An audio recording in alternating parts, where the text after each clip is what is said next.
Hello, and welcome to Twin Study After Dark. I'm your host, Sallie, joined by my co-host, Katie. We're identical twin sisters. We invite you to join us as we investigate our similarities and differences in all things life has to offer.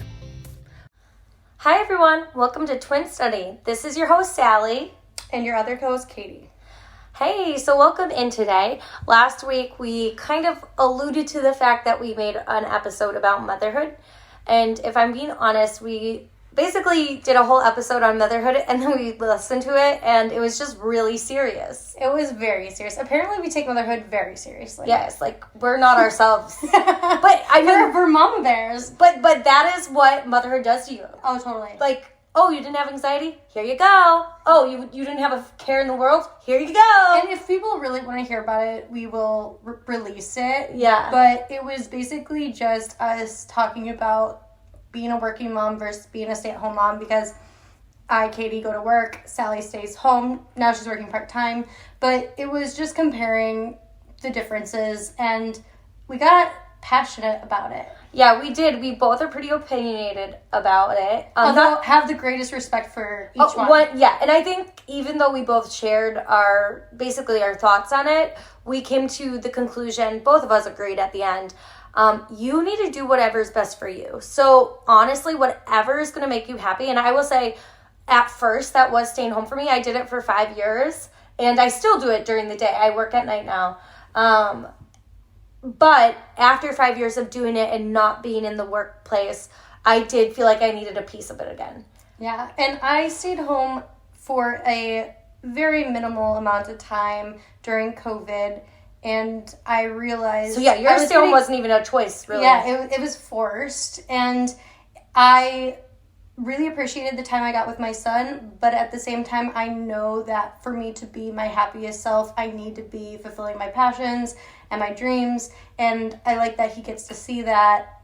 And in the end, we agreed, your kids just need a happy parent. They just need to see that you're happy. Exactly. I honestly think, and that you're healthy, and I so look up to stay-at-home moms. I wish that I was the type of person that could do it. It's just the hardest job in the world, and I don't say that lightly. It really is. So I go to work, and I prefer that, but when I talk to stay-at-home moms, I have the most admiration and respect for them. And I think that, we're not going to dive too much into this, but I do think that there's a ton of people who really get it, parents that really get it, like, oh, staying at home is actually a job. Like, it is honestly the hardest job on earth, I think. I mean, teaching is also hard. There's a lot of jobs that are really hard. Yeah. But staying at home is a hard one, and we just both came to the conclusion that, like, if your partner doesn't respect that, that's a red flag. That's a red flag. Yeah. They have no idea then how hard it is. You keep your babies home for just a day with your partner then, please, and see how they react. We did touch on, and now we're gonna rant. We're not gonna see, look, we are very passionate. We have a lot to say. We are very passionate, but I do want to say, out of respect for all those single mamas momming, even though they're married, I know a lot of women that are married that are still single momming, and meaning they do all the household work, they pick the kids up, they take the kids places, they do the homework with the kids, and their partners are not contributing a lot. And what I would like to say, if you're in that, I just feel for you. No, 100%. So right now I'm working basically in hospitality, I'd say. But I have women that come in and they say, like, they come in with babies for these tours that I give. And I'm just like, oh my gosh, they're so cute, but also kind of like, oh, this is kind of a grown-up tour. Like, that's interesting, the baby's with you. And they will say, it's because my husband, like, he can't handle both the kids at home. Like, I needed to take one.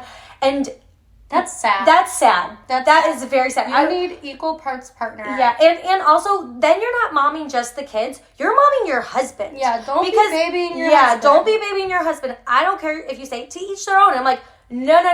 That's not fair for you. Exactly. We're all adults as far as the parents go. Yeah. And I always think, like, if you're taking care of your children and taking care of your husband, drop the dead weight and then focus on... Katie's like, just get divorced. Seriously, no. because you can't take care of a grown adult male that's not taking care of themselves. And honestly, if he's not taking care of himself, he's probably not taking care of you. And clearly, he's not doing a very good job with the kids if you don't trust him. You can't take care of you if you're taking care of everybody. Yeah. So, it's just sad, but it's so common that you hear things like that, and you're just like, so we're gonna stop because devastated. we could talk about this. Yeah, we could talk about that. So anyway, that's why that's on a lighter note. Again, we will talk about it if it's requested, but if it's not, we are just way too passionate about it, and I don't think it would be fun to listen to. Also, we love you moms, we love you dads, we love all the parents that are just trying their hardest. We just want to put that out there. So anyway, today we're going to do a debatable topic that also could be a little bit serious, but I think that it's going to be kind of funny because we had different experiences when we, so I've only been... When we gave birth. Pregnant once. Katie's only been pregnant once. We both went through pregnancy very differently. But around the same time. Yep, around the same time. We were pregnant. We overlapped a little bit. Yeah. So, let's just start with that. Pregnancy. Katie. Okay, so I guess the debatable topic. Okay. Was pregnancy everything people told you? Like, people were like, it's so beautiful. I don't think people talk honestly about it enough. I tried to get pregnant. We were trying to get pregnant when I got pregnant with my son, and I wanted to be pregnant. I was very excited to be pregnant. I hated pregnancy. I hated every moment of it, and Sally can attest because I complained every single day. Every day. And keep in mind, I really wanted to be pregnant, but I did not enjoy it at all. I had the worst heartburn. I was sick constantly. I don't want to get into this rant. You gained a ton of weight. I gained a ton of weight. Like, I gained 60 pounds. I know. And for those of you that don't have children, like, you're supposed to gain around 25 to 30 pounds. But every doctor is going to be like, as long as you're being healthy, it's whatever, you know. But I was indulging in comfort foods. Like, I would have friends that would talk about healthy cravings. Friends? It was me. No, not even just you. Friends, too. Okay. Talk about healthy cravings. Like, oh, I'm craving some healthy fats like avocado or salmon. And I'd be like, who are you? I'm craving waffles and pancakes and potatoes. You also did did you ever crave drinking? Because I felt like... No, I was absolutely disgusted. Oh, okay. I was too. Yeah, so that was one of the first signs I realized I was pregnant because I was disgusted by drinking and the smell of smoke. Okay. Yeah, but Sally had a different pregnancy experience. She really loved her pregnancy. Yeah. experience. You know what's funny though? Because when I wrote my book, I really had to reflect on it. And I didn't have like a super easy pregnancy. I didn't have like an enjoyable one, but like I loved it though. It's so weird because I was really stressed out during it because we just didn't know some health things when I was pregnant with our son. But I loved feeling him like kicking in my belly and stuff. Yeah. It was so like I think, and I was thinking of that the other day. I think I had like phantom kicking, like where I'd still hold my tummy for like, I'm not kidding, 3 years after. I didn't have it for 3 years. I had it for definitely the first year. Yeah. Yeah. So we had different experiences. And then we had, so my son came 2 weeks late, I believe, and he was induced. So they honestly forced him out of me. And I just remember hearing him come out wailing, like screaming bloody murder. He was almost like, I don't want to be here. He did not want to be here. He was like, I don't want to be here. But when Sally's son came out of her, I was in the room with her, and he came out just, wah, well, he couldn't, and he couldn't cry at first because he had fluid in his eyes. But he was just the most beautiful baby you've ever seen, and he came right on time within one doctor's shift. And on his due date, it was just mind-blowing to see. He did come out with a broken collarbone. I'm not saying everything was perfect, but it was just such a different birthing experience as well. I mean, so it's just funny because, you were induced also for like 30 hours, right? Were you in the hospital forever? This just was not happening for me. And I had like when you had an induction date and then they kept like moving it back. They moved it back. They kept being like, sorry, we don't have room for you. Sorry, we don't have room the for you. hospital didn't have room, so they just keep pushing it back. Which is crazy. And he just was just not going to come. And when he did come, so I did get an epidural. And going in to... I wanted to debate that. We're going to talk about this because... Okay, can I just say the debate? Okay, Sally, for me, personally, I am pro-epidural. Pro-epidural because I had a good experience with one. If I got pregnant again someday, I would definitely get an epidural. And Katie, I am so not for the epidural at this time. Yes. Not saying if I got pregnant again, I wouldn't get one because maybe I'd be in such bad pain. I'd be like, give me it. But that would be utter desperation because I had a terrible experience getting an epidural. So should I even describe it? It was so bad. Can you say it like it in a shortened version? Basically, it did not work the first time, so they had to do it the second time. And the first time actually paralyzed my bladder, so I couldn't pee for a week after having my son. So she left the hospital with a catheter.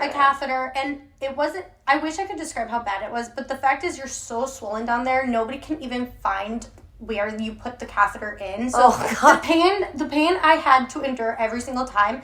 And then after the fact, through all of this, because I couldn't feel my whole lower body, I apparently pushed so hard, not everything, but my uterus and my bladder prolapsed. So don't Google that because it's not fun to see. It's not fun. But she had to get surgery. I had to get surgery to put everything back because they wanted to give me a hysterectomy because they're like, this is just going to happen again. Your muscles aren't strong enough now to hold your uterus and your bladder and everything in there.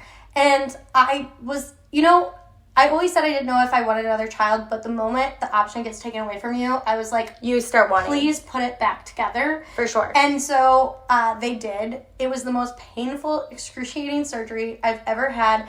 And for the people that choose elective surgery, you are fucking strong. Because, oh my gosh. Because I would never choose surgery ever again. I was in so much pain. It was 6 weeks of recovery, and I don't even think I was recovered at that point. Mm-mm. And now after that, I did freeze my eggs because I wanted to make sure if I didn't find a partner, I'd still have the option of having a baby. Mm-hmm.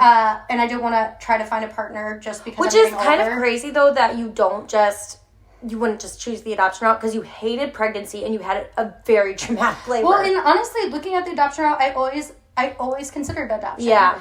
Your adoption process the second time around scared you a little bit. It scared me because it was so difficult. Yeah. It was so scary, and that is a different type of stress and pain. I always told Katie while she was pregnant, because I wasn't pregnant until she was pretty much almost done. Yeah. Like right when your son came out, I was probably like, I don't know, 10 weeks pregnant maybe. Yeah. I don't know. I think only that.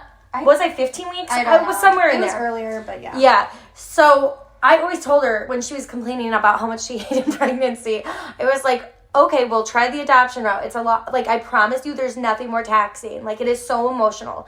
And I look out for every single person in that realm.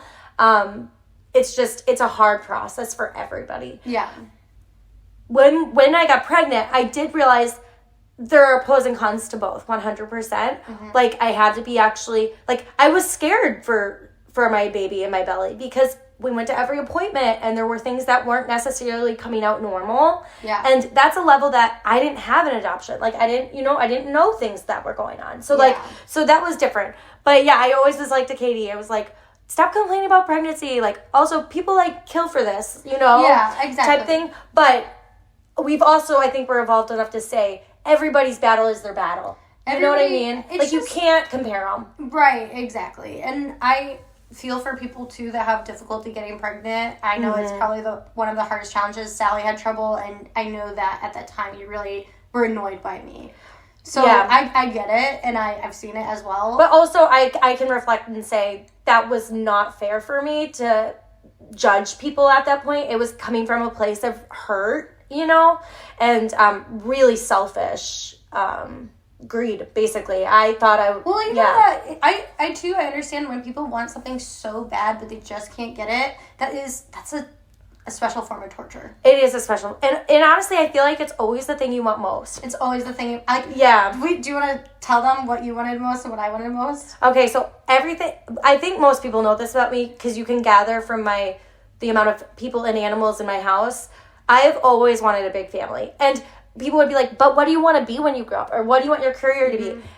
First of all, in 6th grade, I said I was going to be a cat breeder, which is just embarrassing. So embarrassing. It's like, just get 2 cats together. It's literally in the yearbook. It's true. Yeah, in the yearbook it says, I want to breed cats I'm going to be a cat breeder. And I'm like, that's also, does that take any... No. It's hilarious. Skill? But anyway, I always was like, no, I just really want to be a mom. I didn't have that career aspiration that Katie had. I always wanted, I had a dream for myself, but I feel like I've gotten to where I want to be. And then my secondary equal dream, I think, was always falling in love. And it's just been the hardest thing in the world for me. Yeah, like, you can't have it. And honestly, I feel like I feel really good now. I feel really, you know like what's funny, though? Because anyways. You know what's funny, though, is that I don't think that the love story was ever my number one thing. I was always like, okay, how can I get a family? Yeah. And love came to me, I would say, pretty easy, honestly. I mean, it took a while, but, like, not that long. You know, and when I got it, it was good. Yeah. Well, I wonder if I wanted my dream job so bad because that's where I'd end up meeting the love of my life. Oh. And then I'm like, oh, yeah, I just needed to get there, and then I'll find him or found him. Katie is a hopeless romantic. I'm a hopeless romantic. She really wants that Disney love. Those Disney movies really got to me. She wants those that Disney love. I think I got it. Yeah, you think you found it now? I think so. Okay, well, we can't. She's not naming names. I'm not naming names. I don't, and that's the thing we made a point. That's why when we recorded the mom episode, also why we couldn't release it. We were saying our kids' names, and I don't care, but Katie cares. You don't care because you have a book, but I'm trying to be just respectful of everybody and not say anybody's name, and I probably said my son's name at least 15 times in that whole podcast. Okay, so actually this leads into my next debatable topic. Yeah. Do you believe in love at first sight? No. Damn it. I thought no, I don't either. Okay, so I have two layers to this. Okay. I don't believe in love at first sight for your partner. I do believe in energy at first sight, and mutual energy that connects. Yeah. And I do believe in love at first sight. Wait, what? For your children. Oh, okay, yeah. Because I was thinking about this the other night. That's sweet to think about. Because honestly, the minute I met our oldest daughter, I didn't carry her, but the minute I saw her, I was like, I've always known you. I'm in love with you. I think I felt love at first sight for Susie, too. I really do. She's like, not for my own child. See, my son and I didn't have that connection in the beginning. Okay, so my son and I actually had trouble connecting with him, too, but I still think I felt love at first sight. Of course. It was afterward when I was like not like feeling afterwards. Yeah. But that postpartum, man. For every single baby I've ever met, the minute I meet them, I am just in love. Something special about kids, though, I always say, Yeah. You could drop off a random kid on my doorstep and I would love them. No, and I think the same is for dogs. And this sounds weird. No, love at first sight with a dog. Like when you see a dog, like when I met Malcolm, our dog. Yeah. I was like, he's a soulmate of mine. It's like, I shouldn't say kids are like dogs, but like, there's things you see. Yeah, there's some things you see and you're just, and I think it has to do with how innocent they are. Like, especially your child. You have this child, this baby that you're looking down on. So pure. They don't know what they're getting themselves into. They just came in. And you're just like, they didn't choose this. And so all you have is love and protection and warmth for them. I've never had that with a man. I've had, definitely sparks that are like explosive, but it has to be pure attraction, I would think. Or sometimes within the first conversation, I'm like, oh, there's a special connection here. Okay. But it's not love at first sight. I don't even believe in love. No, but you used to say with one of your exes that you walked into the building and it was love at first sight. So this is case changed. We don't have to, I mean, I think people probably understand I was married in the past. Obviously, it didn't work out. So what do you think that love at first sight was? I think it was... Or was it just a story you told yourself? No, I think it was something... And I'll never understand it because we were clearly not compatible and are not compatible, although we co-parent. But I think it was something about how young I was at the time. I was 21. And I just decided that's who I was going to marry. The moment I saw him, I was like, that is my husband. Yeah, that's crazy. And it didn't, but that really, I would say that really messed with the relationship because I excused so much of his behavior because I just made this decision. You made your mind up. Mm-hmm. Yeah, exactly. And when I want something, I make sure it happens. And I don't even know. And now looking back, I just have to excuse it with age, like how immature and young I was. But there was something that happened when I saw him and I was like, that's the person. But we discussed, and too much information, but what to each their own. I mean, out of respect for him, I won't say too much, but I think that And sorry if you guys are hearing Enid, the cat. Yeah, he's in here again. He's here again. We should have broken up so many times within our relationship, but I think that initial spark fueled us staying together somehow for as long as we did. You held on to it. And I look back and I'm like, I really think the only reason we were meant to meet is so I could have my son. Yeah. I don't think that we would have ever separated before I had him. He was always going to come in to the picture. Yeah. Okay, so you don't believe in love at first sight anymore. No, but I believe everything happens for a reason. For sure. When I met my husband, Adam, I was going and doing an interview while I was in hospitality, and I was meeting him, and I was supposed to be like his note taker, which is stupid, a stupid job. But anyway, I didn't have love at first sight for him because I was dating someone, but I did. Can't look at you. Can't look at you. No, but I did have like as soon as we started talking. It was almost like there was like a glow around him. Like there was like an energy that he was like shining like an angel. And it's so funny because he says it about me. He's like, as soon as I saw you, but maybe he'll say it's love at first sight. I wouldn't say it's love at first sight. He would say it's love at first sight. Because he's like, oh my God, there was like sunbeams on you. Like you were like glowing. And I was like, no, I felt it too. I felt like he had a really good energy. And I never, at that point in my life, in my 20s, I really wasn't ever looking to meet friends. But I like ran after him in the hallway after that interview and was like, hey, we should hang out sometime. That was not my personality. So like our energy was that good together that I like wanted to be friends with him. Yeah, for sure. So I think that the energy is something you definitely need to pay attention to. And maybe that is a spark. I don't know. Maybe that's a spark. I think it's like kindred spirits. I think sometimes it could even be like past lives. Past lives, exactly. Yeah. I think that there's probably a soul connection that you can't deny. I think you made a good point though. I think if you do have love at first sight where you're like so infatuated with someone right away, that actually could be a really bad position. They always say that it's actually a bad sign. Like to like have butterflies. To have butterflies, it's your body warning you, this is not good, this is not good. Oh, because 100% with Adam, as soon as we started hanging out, I didn't have butterflies. And that was, to me, I was like, this is weird, I don't have butterflies. But I felt so calm. And so like, safe. And that's the thing is I never felt that. And again, not to share too much information, but he knows this too. I worked so hard to get him to even like me. Oh, gosh. Yeah, I know. So sad. It's so depressing to think about. I was young. I was stupid. But, like, you should not be working hard to get somebody to like you. No. They should want to be around you and just enjoy your company. And they should also, it's just be equal. Like, okay, yeah. Okay, so we both agree there's no such thing as love at first sight. And if you do have love at first sight, tell us about it. Tell us about it. Yeah. Honestly, I want to know. But I wonder if it is more just that energy at first sight. Okay, that leads into my next debatable topic. Okay. Because we mentioned this last, and people are going to think I'm obsessed with this, but is love blind? I don't know. No, I don't know. Katie used to be the most shallow person.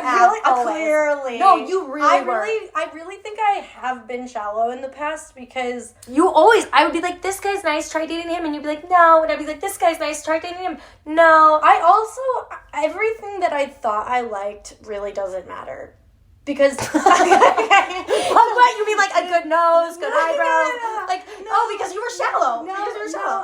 I was always looking for somebody to have really in-depth conversations around so this has nothing to do with movies or the arts or whatever. I love a man that can rant, and so even hearing a man go off about his beliefs about just about anything. Ew, that's so annoying. No, I know. Now I'm like, I don't need that because I'm like that. Yeah, like when are you actually going to talk to each other? Exactly. No, we always end up bickering. So now I need a calming. I know what I need now. She just needs a man who just sits there and watches her. No. He just sits there and nods. The star of the show. No, I'm just kidding, but I definitely... No, you aren't. No, that's what you need. That's what you need. I need a calming force that is stable and secure. Okay, so is love blind? Is love blind? I don't know. If you're thinking about the show when you say that, could you fall in love behind a wall by talking? No. I'm just saying, when you've been in love, do you think that you looks don't matter anymore?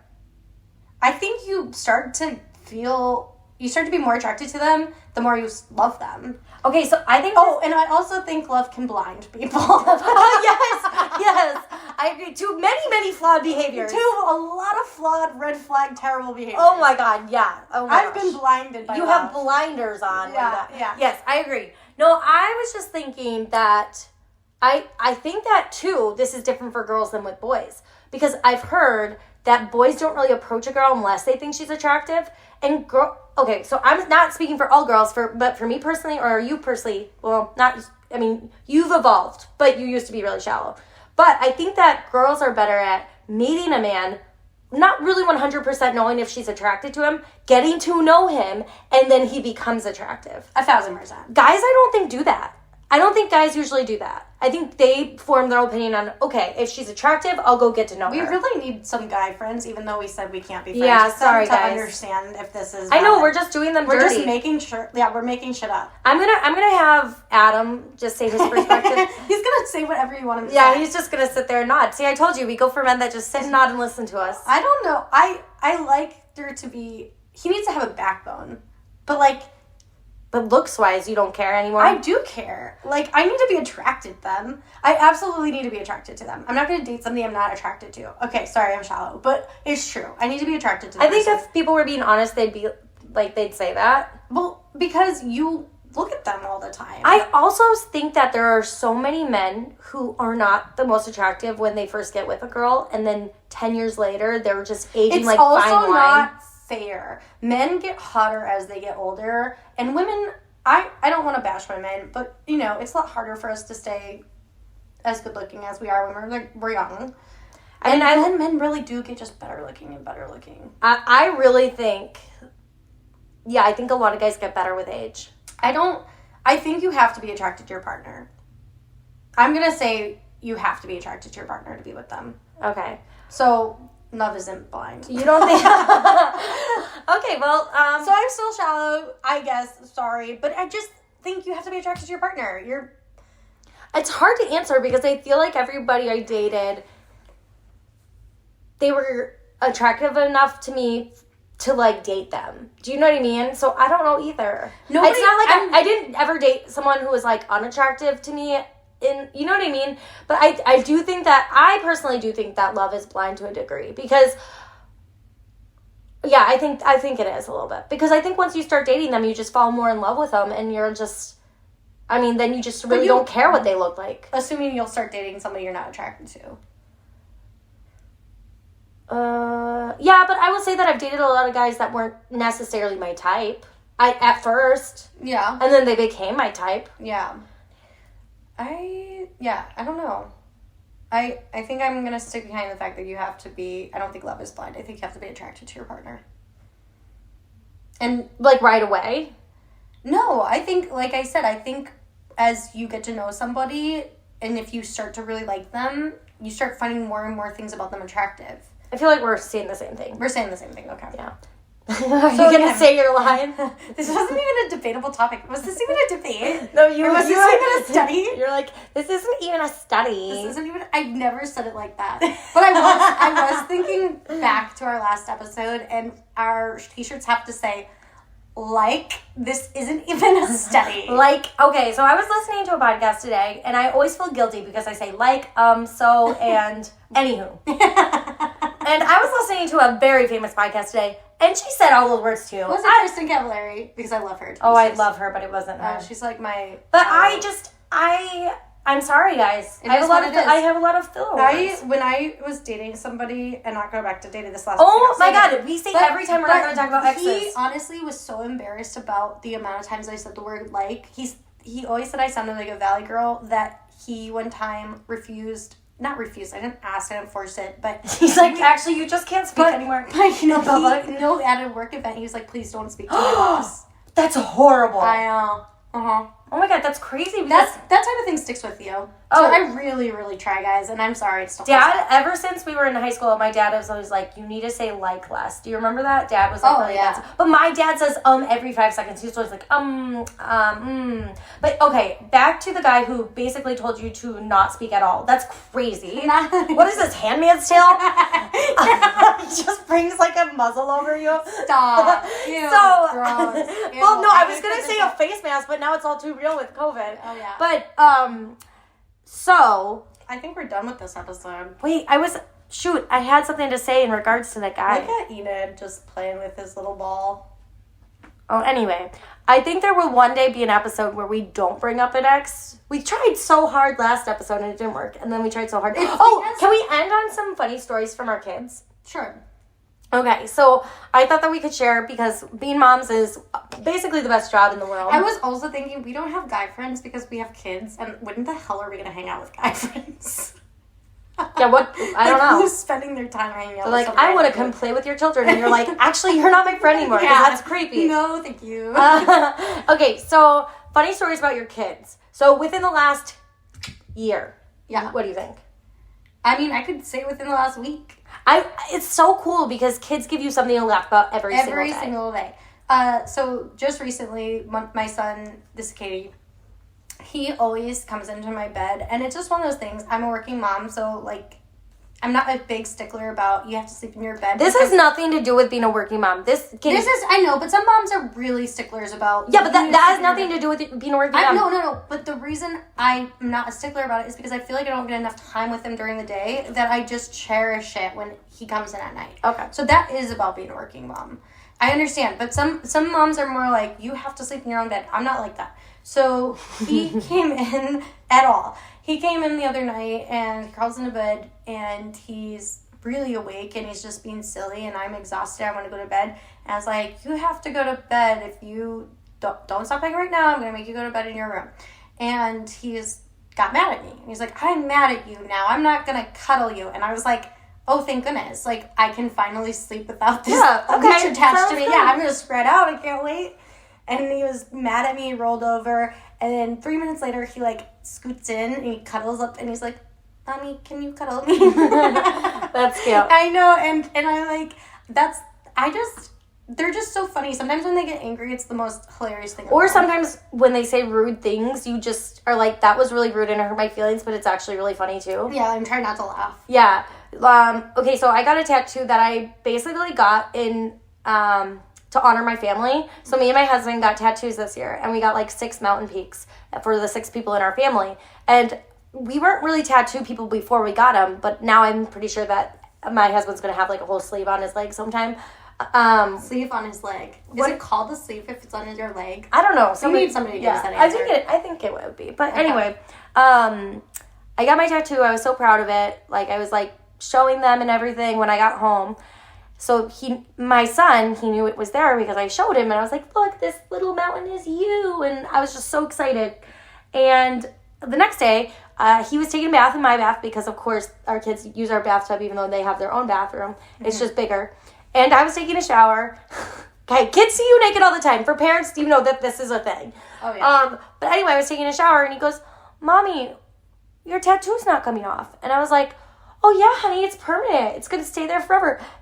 Not shitting you, he started bawling his eyes out. Aww. He was like, I don't want it to be on you. I want it to go away. Aww. And I was actually at first really sad. I was like, what, Scott? No, it's for our family. And he was just like losing it. And I was just like, oh, I'm so sorry.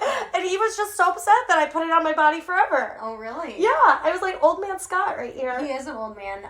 He is. I've heard it's really painful to get tattoos removed, too. No, I mean, I'm not getting it removed. I barely could go through getting it on. I'm kidding. But I was just like, that was just so funny because now I look back at it and I'm like, it was for him, but then he like hated it. Yeah. Oh. Yeah, so that was funny. Oh, well, yeah, and I think that it's really cute right now. Our kids are in an age where they're just pretending to be, they're really, my son is having a How to Train Your Dragon birthday party, and so for the past week and a half, maybe 2 weeks, the kids have been just running around pretending they're dragons, and that's really cute to watch. That's cute, yeah. We used to pretend we were ghosts when we were little. And orphans.